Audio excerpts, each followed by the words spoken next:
Dakizuenez, gaur jakin dugu Nafarroako gobernuak aurrekontuen aurreproiektua onartu du. Eta hau oso berri ona da, Euskal Herria Bildurentzat, ze aurrera pausu garrantzitsu bat da Nafarroak aurrekontu batzuk izan ditzan. Bide honetan, esan behar dugu aurreko urteetan bezala, gure asmoa zela, aurre proiektuan bertan eragina izateko. Eta zentzu honetan egin dugu proposamen batzuk, oso proposamen interesgarriak aurre proiektuan sartzeko eta esan dezakegu lortu dugula.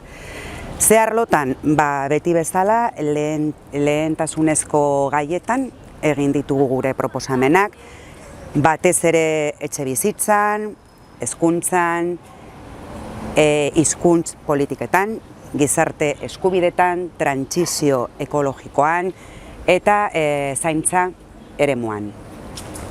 Hau da beste aurrera pauso bat, komentatu dudan moduan, baina hemen ez da ezer bukatzen.